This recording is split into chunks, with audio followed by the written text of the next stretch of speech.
Elevate TV, advancing kingdom lifestyle.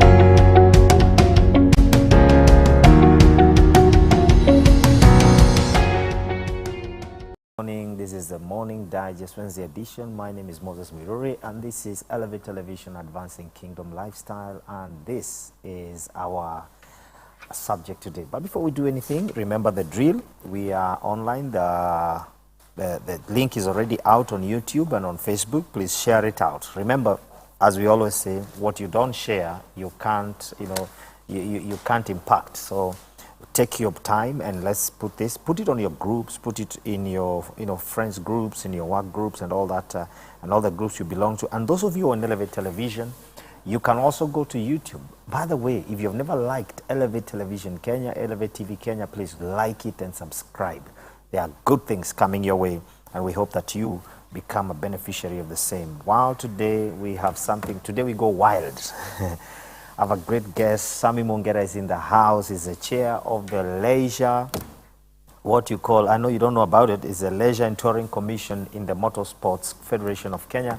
And he is here to just give us a glimpse into what that is all about. I tell you, some of you have never ridden. I know you didn't do this, but this time you're talking about riding. So you're going to have a great time. Sammy, Karibu Elevate. Thank you. Just look at the camera and tell them Sammy's in the house. Yeah, Sammy's in the house. Just introduce yourself. Let's hear who you are. Yeah, my name is Sammy Kiumbe. I'm a biker, a private biker. There's a difference between private bikers and commercial bikers. Private bikers are the ones who use motorbikes as a way of commute, a way of going to work, transport, and also for leisure. Okay. Leisure is when you want to ride out of town just for a leisure, just like most of us go to Mombasa in December. As we have Mombasa every day as we ride. No, you've just said something, and I've just noted. Yeah. But you look, you don't, when you dress in those, in the riding gear, you look so wild. Now you're looking so very innocent. When I saw your picture of this, the gear, you look something else. It's amazing. It's a good look. Yeah, thank you. You look like an astronaut. Thank you, thank you. Like others say, we look like a robot. Yeah. No, not a robot. An astronaut. I like what you just said. You are a private biker. Yeah. You don't ride to work. The people who ride to work. Let me ask you, why don't people ride to work? People think driving to work is more prestigious. Why don't people ride to work? Yeah. And I used to have a neighbor where there's an office I used to go to. Yeah. There's a lady who used to come with a bike. I used to like the way she would do it. Yeah, that's an interesting question. Riding, most people perceive riding as risky, which is true and not true. And there are many factors that really surround that. If you look at a parent, most parents will not allow their children to start riding, especially like in Kenya. And there are many things around that because they love them, they're scared of the roads. What they see with the accidents in hospitals, that's the downside of it. Yes. But on the upside of it is most of us spend a lot of hours on traffic. Interestingly, when I was a pastor in Sitam, and I used to ride a few years back before I got married. And in college, I would borrow my friend motorbike and ride. But when I started working, I couldn't do 2 or 3 things in Nairobi because it's difficult to do 7 errands in a day when you have a car or a matatu. You can't. But with a motorbike, you're very specific like a train.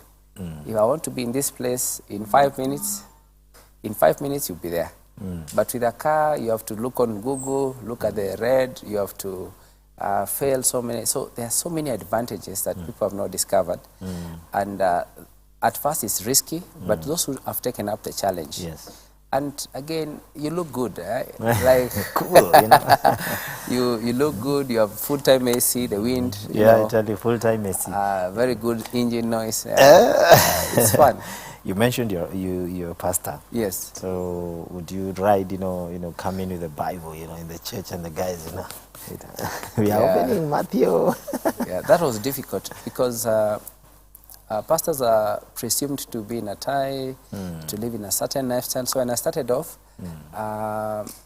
before I married my wife, I noticed she didn't like motorbikes, so I used to tell her, yeah, it's risky, it's bad to ride. I was supported until I got married. So when I got married, I came back into riding, and I bought a scooter. And I used to, in a scooter, you can be in a suit and go to work. Yes. So that I did a scooter for a year. Wow. And I was, yes, a pastor. I would do my suit, just wear some gear. And when I go to work, I would change. So it's possible, really, to be able to, but riding and leisure riding is looked as a class thing in Africa. Wow. So when you have a motorcycle, you look cheap, you look like you're struggling in life, you look like you've not made it. Not really. Yeah, so the attitude is, people will tell me, we'll pray for you to get a bigger bike or to get a car. To get a car. Yeah, it's like one time someone asked me, Pastor. Pastor, tumefika hapa, like we've got here, where you are now using a motorbike. I was like, yeah, for me, I don't think your value is in the bike. The value is in the time you save and why you do what you do. But, interesting enough, when you go to places like Malaysia, places like Philippines, people ride, and it's normal to ride to work. You find your CEO riding. Yes. I think because of a saving time, that aspect of time, saving, and also, I think it's something. And right now we have fuel issues, so I think we need to adopt riding. Yes. And the thing is, what do you ride? I think that's a problem, because I like the rides I see in town, man. It's interesting. I've ridden a couple of years. So I have a small bike, I have a big bike. How I'm treated, I think the issue mostly is culture. Culture takes time to change. And I think that's what the Private Bikers Association of Kenya and the ladies groups, the Women Bikers Association, and many other groups that are formed, that the Inked Sisterhood, we have other trainers who train. We have the Inked Bikers, Modern Riders. We also have different private bikers who train. One of the things that all these associations and groups are trying to do is to change the culture by creating a safety culture, because it's not safe, really, if you don't have the proper training, if you don't have the right gear, and also the attitude of those who drive needs to be changed from the time they are young, because borders came before us, and they are more than the private bikers. So the law is written more to border borders, not to private bikers. So when they are affected, if a border, and they are brothers, like Kevin Bud is my good friend, and all the borders, because again we say we don't matter what you ride as long as you're on two wheels. So we are trying to change the behavior change, so that again we reduce the road range, because if someone does something bad to one rider, maybe you have an accident with someone, then maybe your side mirror is gone. You look to every biker who comes, because most people don't know. Again, there are those who are trained, there are those who are commercial, and they're just like cars. They're good drivers on vehicles. And let me ask you a question. Yeah. The motorsports. Yes. It is a federation that we don't talk a lot. Yes. And I think for me, let me talk about me. Let me not talk about people. Yeah. I know the motorsport only when the rally is on. Okay. Federation, eh? Yes. That's the only time I tend to hear much about them. Okay. The Safari Rally, you know, or maybe the KCB Rally. Yes. They are involved somewhere. Yes. I mean, how is it and what is it? So there's a distinction between the rally and the motorcycle. Yes. But initially, the Motorcycle Federation came from the, it's called the KMSF, Kenya Motorsports, which has been there for years. Okay. And they run the WRC and all that. So the Motorcycling Federation distinguishes itself because in the government allows one federation for every sport. Okay. In Kenya. Okay. So like we have the KFF, that's the Kenya Football, it's the only federation which encompasses all all footballers. Sorry. So you find with the motorcycling, the government works with the federation and is constituted under the Ministry of Sports and it's run by the Sports Act. So in the commission there are two sides. There is a sporting and then non-sporting, which we call beyond sports, which is also certified internationally by FIM, which is the world motorcycling body that governs motorcycling in the world, equivalent to FIFA in the football. What? So so when there are races, the government has tasked the federation to be able to regulate the laws to implement and ensure that those who want to do sporting are able to do it under the Sporting Act and under the FIM regulations. So that means if you win an award in Kenya, yes, in an organized sport, you can travel abroad and again compete under the same category. Oh. Yeah, so that's it's regulated, so the federation really opens. So under the sporting, we have the motocross, yeah, we have the enduro. So motocross, in simple words, are those guys who fly up to Jamhuri, and it's a sport, yes, and it's very competitive. And we have like national races. We also have the super bikes. Those are the guys who, on a lala chini, they knee down, they touch down at 200 kilometers per hour. So previously we used to do that on the roads, close the roads and do that.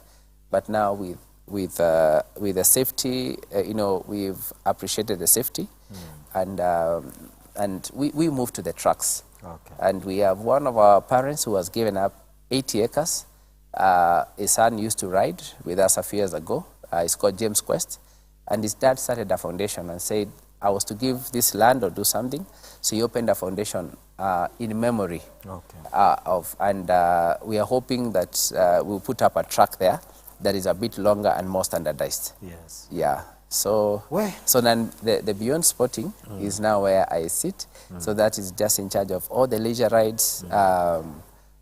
People ride to South Africa, to Uganda, to Mombasa. You know, they just do it without a time frame. They do it for nature, and that has grown. And we also have women in motorcycling who are also not left out. The ladies have really grown in the last 6 or 7 years. There's an influx of them, and coming into riding, and it's encouraging for us because again, they have their own groups. The Women Bikers Association, the Inked Sisterhood, the Throttle Queens, the Piki Dada. So they have again homogeneous groups where again anyone. So you have a variety to choose from. Wow. You Yeah. make me want to do something on riding. Yeah? Yeah. Let me throw this one. Let me throw this hot potato. Yeah. Riding, Yeah. is portrayed to be a very expensive. It is for guys. Let me use street language, up market. Yes. Is it true? I think it's true and not true. It depends on which side of Uruguay you look at it from. You know, there's a golf club and there's a railway. There's railway and golf club. It's where you stand. Where you are, you look at it differently. Yeah, it can be expensive, but people start from where they are. It's not, again, I would say it's not in the kind of motorcycle, but it's as long as you're on 2 wheels, the wind is the same. Yes. the exposure is the same. But you pay more for comfort, Yes. just like there are many hotels. You're a wise man. Yeah, so the more again you gain experience, so you Yes. can also have money, a lot of money, but again it's recommended you start from somewhere because your safety comes first. Okay. Yeah. Let me just ask, because you know we have to have some background, the Yeah. motorsports. So let me ask a question. Why did you perceive that? Did someone say, or you just look at us and look You and know, see money in us? some perceptions, Yeah. I think they are transmitted somehow. You know?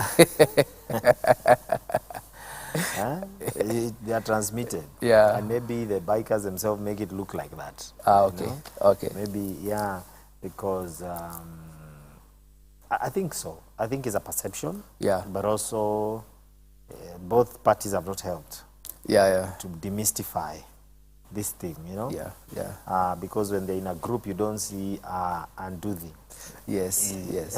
Yes. So, yes. you see something that looks quite, quite expensive. Yeah. But and we appreciate that because, like you say, when you're doing leisure riding, Yeah. and you want comfort on the same, Yes. you pay a bit more. Yeah. Let me amaze you. Sometimes for you to get that exposure and fun, we have riders in our midst who can afford very expensive high-end bikes. But a bike is judged by what you use the bike for.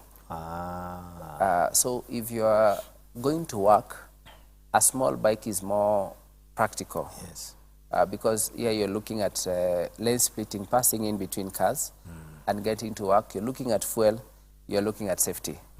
So for me, for close to 6 years, I had a big bike and I had a small bike. Okay. So the big bike, I would, the bigger the CC, it's like a Prado and no issue about the smaller cars. A smaller car, like a Pass of it, is very good for town errands. Yes. But when a V8 is so good when you do Kisumu. Why? Because you consume even less because you're not pushing the car. So the same principle applies to motorbikes. Okay. When you're going around, you need a smaller bike. Yes. But when I began now to do longer distances, I had to invest more, and I bought a 1,000cc bike, what was a V-Strom, which I toured with it, Rwanda, Congo, Burundi. That was in 2016. So, and it was comfortable. It had a large tank. So I would say there are others who do off-road. So the lighter the bike, the better it is for you because when you go in those terrains, if your bike is so heavy and you fall down, it might hurt you. So I would say in principle, there's no bike that is larger or smaller. It all depends on what you do. But obviously those guys who have BMWs, they look cool. Their bikes are nice. BMWs and other bikes. So there are bigger bikes that can do both. So, but I would say we don't judge each other. We have systems of Nyumba Kumi where they're geographical in every road in Nairobi. Wow. And in the country, it's growing where we have groups where we accept you regardless of your culture, religion, and the bike you ride. As long as you ride, our key focus is safety. So if you ride in the bush, we understand your bike is very good for the bush. If you ride for the distance, again, we encourage you to get a bigger bike because, again, you'll not run out of fuel. Wow. Let me ask you about motorsports because after this we're going to get into leisure riding and training. Yes. How has it, the evolving Yes. into, because, like we have just begun to see bikes of late. It's not something that was very, in fact, why I would say that it looked like a high-end sport or high-end hobby is because when I was growing up, it was only among I could see only Wazungus in Karen. Okay. With the bikes, racing with the bikes. Yeah. Yes. So how has it been have they tried to demystify about bikes and riding? Or have you, because you are the ones? Yeah. So I would say yes. Even me when I was younger, that was my perception. Yeah. But as I grew with information and exposure into the motorcycling, I understood there were different categories. Yes. I would say if you engage in motorsports like the motocross, people still fly on the air and they land down. So you need very good gear, which are expensive. Like to be fully kitted from head to toe is around 70,000. Wow. But again, what it does to your child, I make a joke, my kids are growing, and when they grow, I want them to, I hope when they get money, they'll be buying spare parts for the motorcycle. They will not have money for the... They may want something different from you. Yes, but it's a hope. That's why I said it's a hope. But you find that those... that sport gives a lot of discipline. If you look at most of those who participate, it teaches a lot of endurance, a lot of focus, a lot of training, and a lot of character transformation. So if you look at the investment, it looks expensive, but it's not as expensive eventually. Yeah. But it's risky. So there are children who may want to race, others may not. And that's why the leisure, like now, I train in Jonathan Glog Academy, where I have like 25, yeah, the academy, the group of schools. I'm joking. Yeah, I'm trying to make it simple. Yeah, and there, we expose kids in my training school, which I run, to choose what kind of riding they want. I even tell them boda is, you know, if they want to grow up, you might find someone with a passion. I know parents do not love to hear this. Others would want to do courier, yeah, to transport parcels. Others would want to tour the world. Others would want on weekends just to pick up their bikes and get out of Nairobi or get off the town and just go into the trails and ride, just like people go to parks. So I would say it's not very, it's all depends on what bike you're talking about. Yes. And there's no one particular bike, but there are some bikes that are expensive. There are sports, like if you want to participate in it, it will be expensive because again, you're looking at you're looking at your safety. There are sports that you don't need very expensive gear. So those gears are very expensive because they also protect you. If you look at MRI and all scans and surgery, you'd rather, you know, wear the vests than you jump up in the air, come down, and then you spend more and it's more painful. But you find there are crashes that happen. Yes. But because of the safety measures, again, it's not as bad as it would have been. So you find when you have that gear, you jump up and you come down, you walk away, smiling. Yeah, so, but it's, for me, I think... You make it look so nice, you know? Yeah, you walk away smiling because that adrenaline, you can imagine if a son or daughter is not in motorsports, maybe you use more in rehabs later. I'm not saying it's a formula, but sometimes it's a bonding activity. So you can imagine, just like you go for swimming. So like in these schools, what we are doing is we are teaching and exposing kids to the club, but more than that, also changing their perception about bikes. Because what happens is they are the future citizens. Wow. I mean, wow. Let me ask you, the engagement, community engagement you have, you know, the way you engage community. Yes. Do you have opportunities where you engage community through bikes and impact communities in such a way that without the PR issue, you know, there's this normal PR thing. Yes. I'm just saying you come up with impact. Yes. Like, for instance, let me ask you, the young people in the estates, you know what's going on. Yes. And how can you know, do you have programs for them, or do you have programs that come into community to just bring in some difference? Okay. Yeah. Yeah, that's been happening, and it's happening. So how we do it is we are organized as a private biker community. I will talk about that because I've been there for a few years. So we have a system we call Nyumba Kumis. Nyumba Kumis are geographical, like on Mombasa Road, there's a Nyumba Kumi where there's a leadership. Waiyaki Way, Thika Road, and all these are they are homogeneous groups because of their geographical location. So anyone who is a private biker is actually in that group. So if their bikes break down, they have an accident or they have an issue, it's more of that group will be responsible to find out the information. They are the closest, But we also have other groups like the individual groups. So all these groups have a calendar where, and most of them I've seen because I was previously the chairman of the Private Bikers Kenya. So I've seen them always put in a CSR program. In 2014, the Jubilee Ride, the South Africa to raise funds for some children who are affected with the post-election violence. Yes. In 2017, I was part of the Logos Christian Scholarship, which we actually rode in the 47 counties, took away 3 months and raised money and educated close to 1,000 children through high school and campus. Wow. Next year, 2024, I'm also in that group of the close to 5 to 6 riders who will be riding around Africa to raise 150 million. That will always be an endowment fund where every year, instead of riding. So, but there are so many, there are 99ers. So groups have done children's home every weekend. Different groups now we've grown. They are countless. The amount of impact that the bikers, I would say it's a ripple effect. In Mombasa, our groups there are reaching out to their neighborhood. So I would say we have found value in riding and asked ourselves that question, what's the opportunity that we have?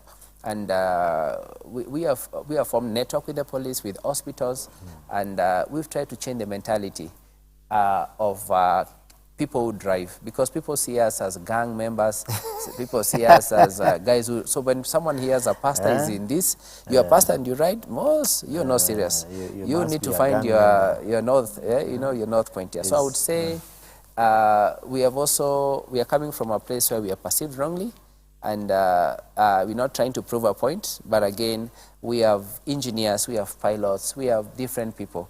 So my call to action, I would ask is, if you are driving one day, you never know. Your child will be there and they will have the career, but motorcycling is a way of transport, but also it's also a leisure way of transport. I like, well, how can you help people like me who like to ride, but in their minds? Yeah. When you look at it, you want to just stay away from it. I understand you, I feel you, because my wife doesn't ride. She only rides twice a year. But I would encourage you to look at biking as a life skill as well. That's what I would say. Imagine if you are caught in a place where it's only a motorcycle. So I say there are good schools, like the modern riders training, which I can always give contacts, who train adults. The INCT, there's also Wasike. We have approved riders who are certified by NTSA, who are like now undergoing licensing by the Federation, who teach you to, so you can go to those schools, and they are very understanding, and they can teach you for life skill. So that again, you also test, is it just a fear because you fell on a bicycle when you're young, or is it, you'll never be able to ascertain if you're able or not until you try. Yeah, I think it's possible. I think that aspect of trying, and now that you put it as a life skill, I think I've never looked at biking as a life skill. Just learning how to ride a bike. Just the way you would want to have a driving license, a driver's license. The way you'd want to have a license for a bike. That you will not get stuck. One time somebody made a joke. And he was making a joke to his wife and said, he had traveled. The car was full tank. But she had no license. She had never taken interest in driving. So she couldn't go where she wanted to go. Because she had no money. The car is full tank. And she has no license. Imagine. Like why I train kids and my passion, I've been with adults. But why I train kids, my passion is to give them exposure. So that they don't have to race. People think riding is just motocross, but you can ride just for a life skill. So I would encourage, and one of the things I've said is if we all learned and give that opportunity to that young man, so that they are able to make up a decision when they are younger, which we lacked. Yes. So that again we are not having a challenge. I'm not saying you're a challenge. Hold it there. Hold it there. I think this conversation is going to continue. We want to take a break. And as we take a break, please remember to subscribe. Remember to tag a friend. This is the Morning Digest Wednesday edition. We are learning how to write. See you after the break.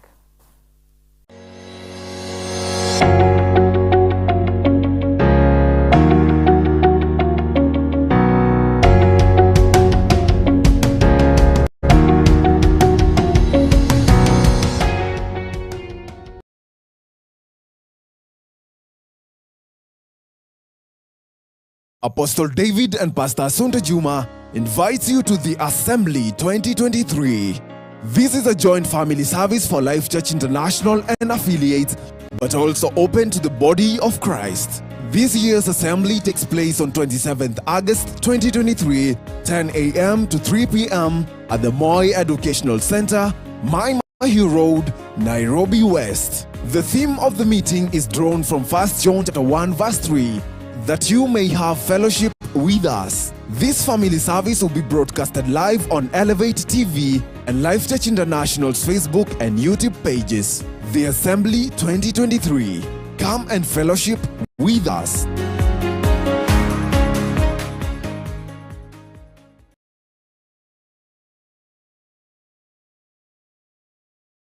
Are you looking for an opportunity to deepen your faith and walk in the footsteps of Jesus, the prophets, and apostles?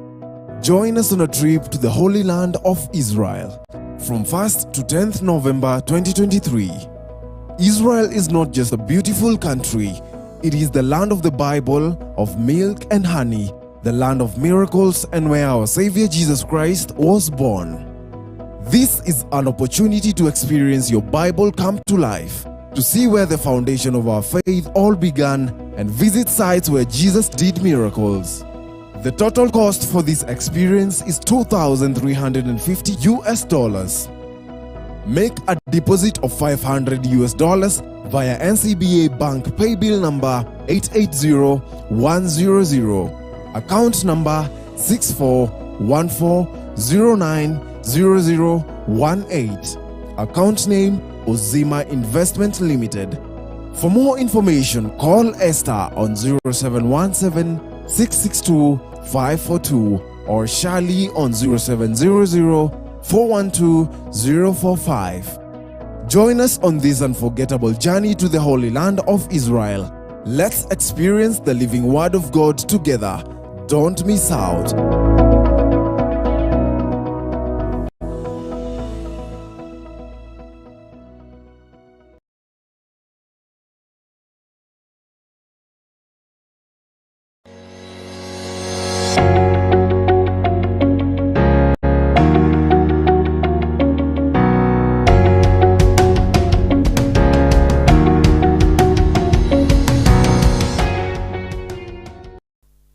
Welcome back. We are so happy to have you. Please remember to put in your question. My brother Sammy is going to answer. You don't even have to ask a question. You can, draw up a concern, put it online. We'll pick it up. We'll be able to run with it so that Sammy can answer it. Sammy.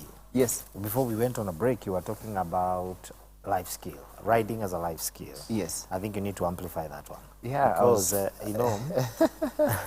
imagine, most people are looking for jobs. Yes. And some of these jobs are tagged with that kind of a thing. Yes. You're told now we are sending you to a field, and you need the money, because the money is there. Yes. But then the only thing that denies you the job is the skill. Yes. That you can't ride. You have the documents. Yes. You have the expertise. Yes. But yes, they need you to ride, because you can't drive where they're saying, where they want you to go. Yes. Amplify that. Yeah, I think it's more about a perception we have about motorcycling. Most people look at motorbikes, they see accidents, they see Kenyatta National Hospital, they see someone with a leg up. And that's it's true, but there are many factors that lead to that. An accident is an accident. Yeah. But you don't have to look at it. My aim today is if we can be able to encourage as many to actually ride. And this is what somebody put it, so that I free you from that accident scene. Yes. Somebody said, if you got into a plane, nobody cares Yeah. about how many planes did crash landed. Yeah. But when you're getting into a plane, you're not thinking about crashing. You're thinking about landing in the other part. Yeah.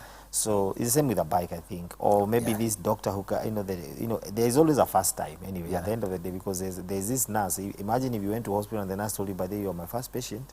I'm about to inject you." Yeah. I'm sure you ran out. Yeah. But you see, she didn't tell you, and you went through it. Yeah, interesting.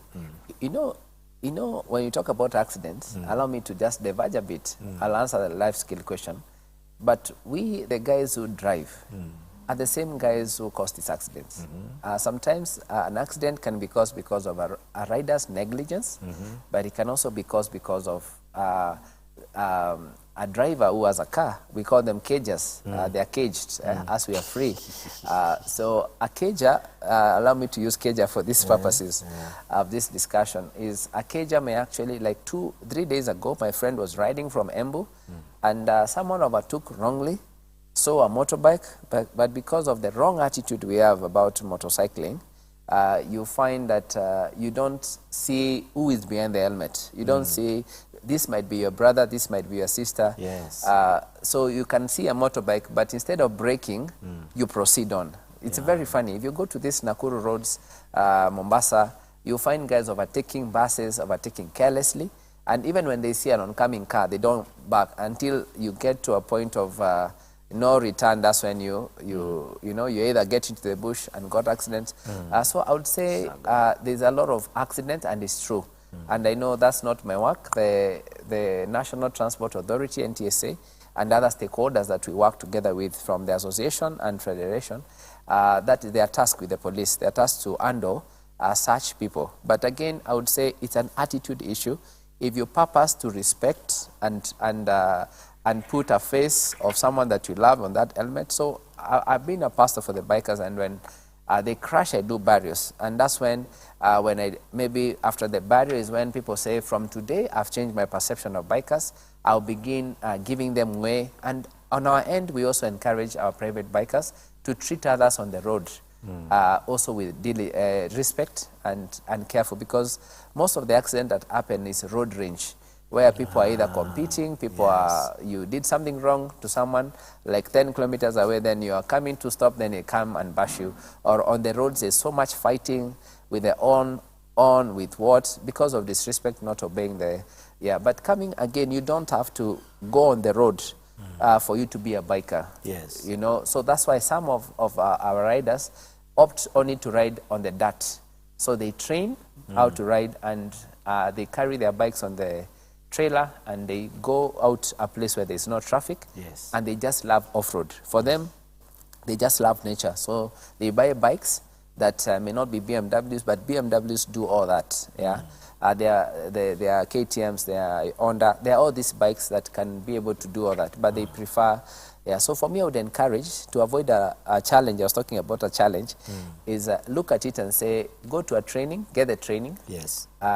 Don't wait for a job, because most people who have come to me is they have a job the next day, because money has been put as a job has been put as a carrot, hanging carrot, a bait.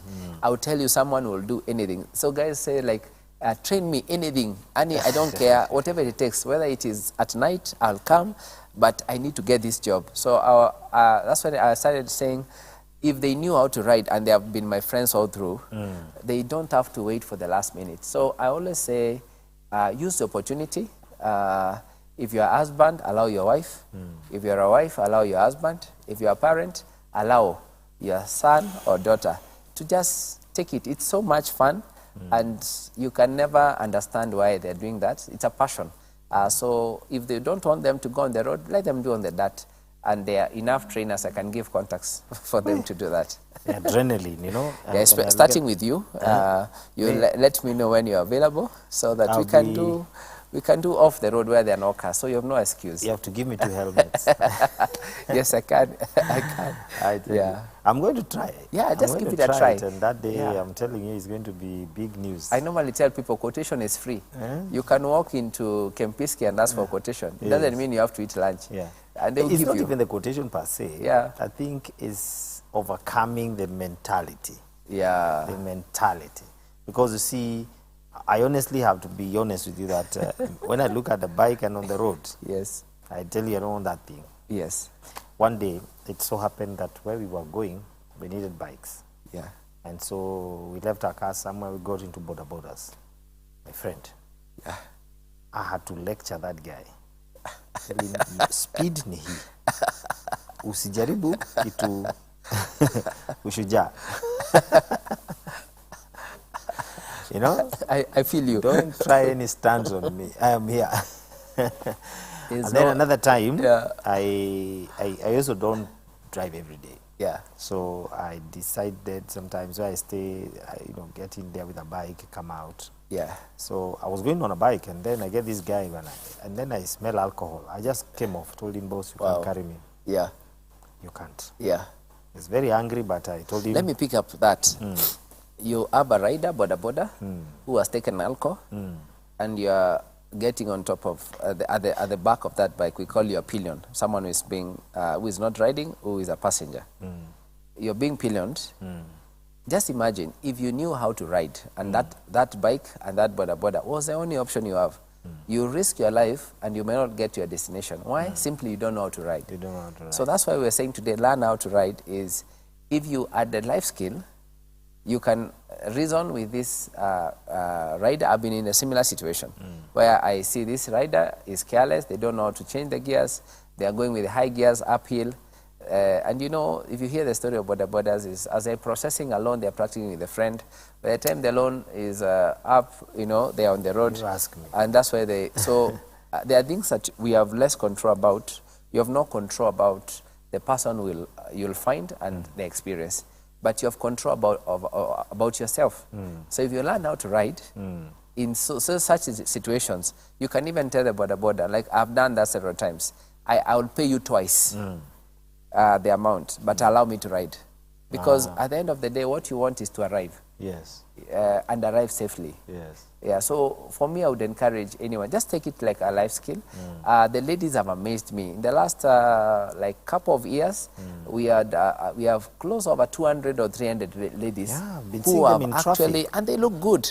Leave alone that. And then they obey traffic rules. They obey. I remember one who was queuing behind cars. Yes. And one of the bikers came, greeted her, told her, him maneuvered, but she stayed on the road and traffic until it went off. And I said, I think she's a good example. Yeah. Naturally, ladies are more safe. They observe rules than men. Men have this thing of trying to ask what if. Ladies are more, and that's why you find, I'm not saying, if you look at the statistics, ladies have less accidents than the boy child. Yeah, and because again, it's natural. The ego in men is so high. If someone cuts you across in the traffic, you want to get back and or prove points. But ladies mostly, they are here for commuting. They might even have a big bike. But again, what has helped is their organization of ladies. There are groups that are formed and they keep each other accountable. In case of any challenge, they post to each other. They attend trainings. They do a lot of trainings for themselves because some of them most of them actually are mothers. And you know what whom a mother is in society. So for me, I would also say, honestly, if you ever have to have an accident, don't have it with a lady. I'm not saying men are, but honestly, allow our moms to get back home. Their babies waiting. So the biggest challenge we have is attitude. If everyone with a car, with a matatu, but even matatus are so nice to us. There are times when they see us, as long as you respect them and you ask for way, they give you. Also, you can ask us to give way. Yeah, and we have flashlights. We can flash you. Imagine a culture where we are respecting each other, where we are not looking at each other as a lesser one or the higher one. Because when you get out of the car and I get out of the car, we are just human beings.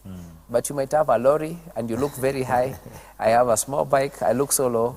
But the law is for us. And I'll share a story about a driver who used to disrespect other road users. And what happened is, on this particular day, he used to bully.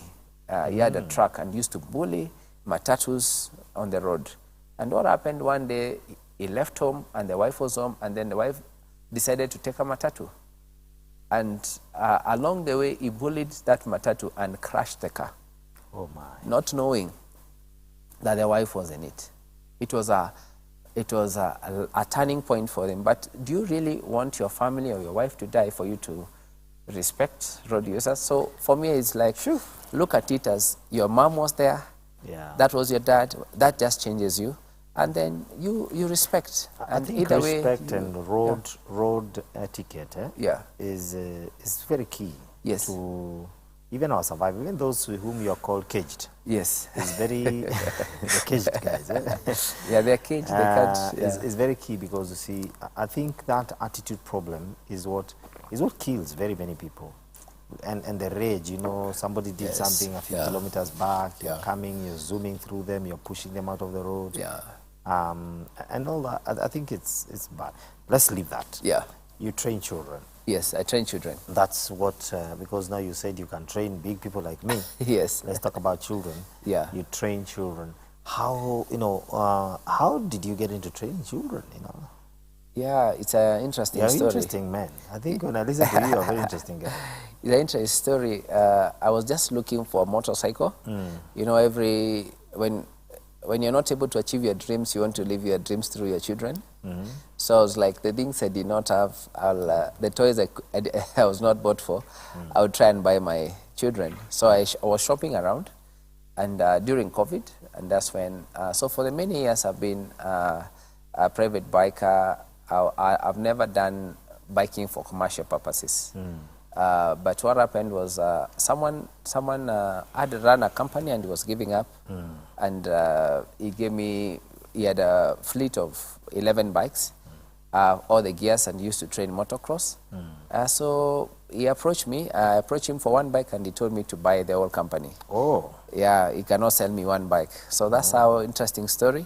But bought the company, did 1 year, just trying to figure out what to do.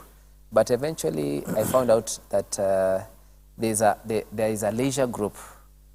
Kids change their mind very fast. Kids want to know, can I ride or not? Parents want to know, is this something for my child or not? So I picked the approach of not motocross, not training. I can train motocross, I do enduro, train like I can do off-road. But I picked up a system and started off at Jonathan Vlog, where we actually have, we are starting off clubs in schools, just like swimming. Where I thought from the federation is supposed to talk about safety, you know. And my drive has been, if we're able to change the culture from when children are young and they understand what motorbikes are, as we also wait for the government to also make roads. You know, we're not saying by training children, but if you change the culture of children so that when they're riding, right now I can tell you, I've been with this around 25 children from Jonathan Glog Academy. They are able to tell who a boda boda is, what are all the type of bikes, what kind of engines, and they're able to make a decision. So some of them are making a decision to join super bikes, motocross. Others are just saying, I'll be riding once in a while. So I think that exposure helps a lot to be able to demystify. And that's why before the break I was saying, we don't want a challenge where people are so ignorant about bikes that they know nothing. In an age where we have electric bikes, you know, we are moving, you know, the eco way, you know, environment way. And in the commission, we also have a commission for environment, where we actually take care of the environment. So for me, when I bought off the company, my passion has been, how can we expose as many without making it so expensive? Because the perception has been, this is a very expensive sport. And sometimes before you go into the expensive part, you just need to know. So that's why I run. Like now I'm in High Ridge Parklands, where I have holiday camps, where I teach out, learn how to ride. So it's an exposure program. Just, does your child love this or not? Then once you're sure, so that you don't join the motorcycle because of racing, it's very expensive. And invest so much, then eventually you find out that actually my child has changed their mind. This was just a club like swimming, like other clubs. So for me, I would encourage, it's always good to give exposure. Yes. Then let it be a demand and supply. So if you see your child is getting more and more interested, apply for the full lesson. Then when they have done the full lesson and you see they're still interested, they're crying for it, then invest in it. Okay. Because now they'll be moving to a bit more risky spot. Get the medicals, do that. And for me, if that we live, our children should direct where we go, because we live for them really.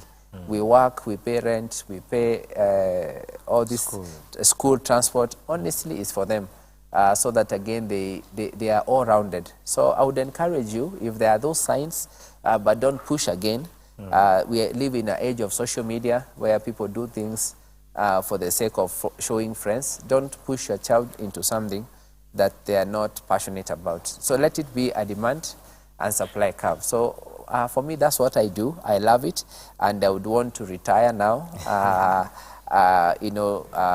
Doing training children, because I know in the next 10, 15 years, this will be the people seated in the government offices. They'll be making decisions. I'm hoping they are the people who will be able to see the need to encourage riding in Kenya and Africa, so that our roads, they will sit in those board meetings, and when a new road is being done, they will consider putting a cycling lane. Cycling lane, or so that again, everyone wins. Thinking about it, is there a specific approach you take on teaching them, on training them, or you just tell them, come here, get on a bike, let's go? No. There is we have a curriculum. Okay. So the first, we have 3 modules. So the first module is basically called an inquiry one, discovery series. So in that place, we teach them the importance of gear, and we give them their first ride. Their first ride is start and stop. So on that day, they are able to start a bike and know how to stop. So you also watch you watch how their demand supply, So different children learn at different stages, different ways, and the speed is slow, so you check. So some are very adventurous. Some will ride and want to pull up a wheelie. So there's the first module, which is the discovery. The second, yes, it's possible. You must be a patient man. No wonder you're a pastor. Yeah, you should come. I should do a wheelie when I'm carrying you. It's safe. Boss. We'll land. Boss.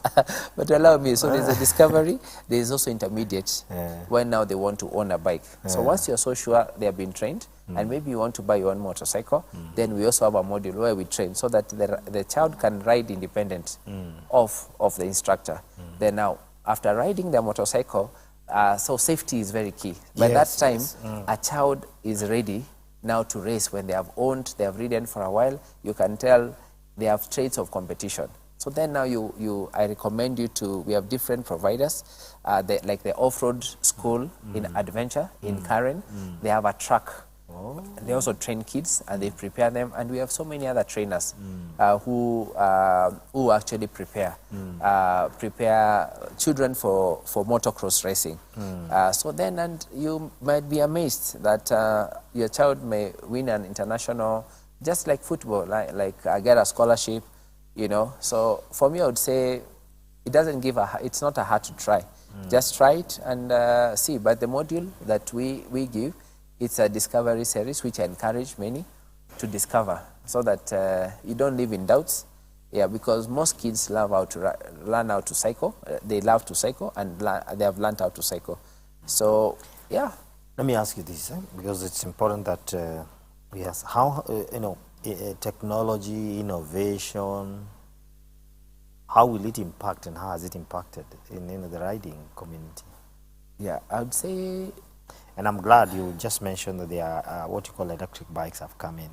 Yeah. I would say the older bikes were a bit more manual. With the technology, with the small kids, the bikes are almost the same, because they're training bikes.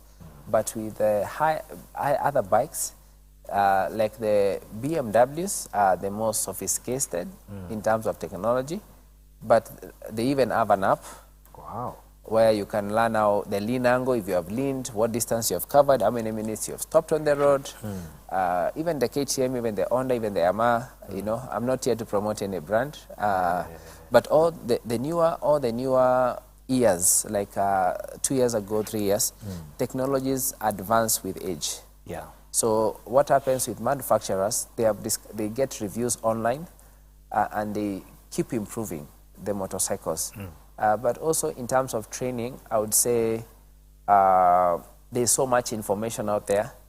YouTube University, where you can Google to do anything on a motorcycle. Excuse me, tunaita Open University. You need to open a university. Yeah, I call it the YouTube University.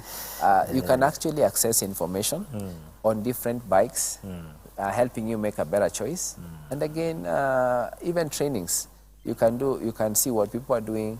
You can easily get spare parts to these modern bikes. You can access and see what people have done abroad. Like personally, I've learned a lot through YouTube on the bikes I've owned, because locally there's no one who could advise me, and I didn't have a friend. So, but there are few reviews on different people who have owned that has informed even the decision to buy bikes. And in our groups, we have forums where we discuss the pros and the cons of different bikes.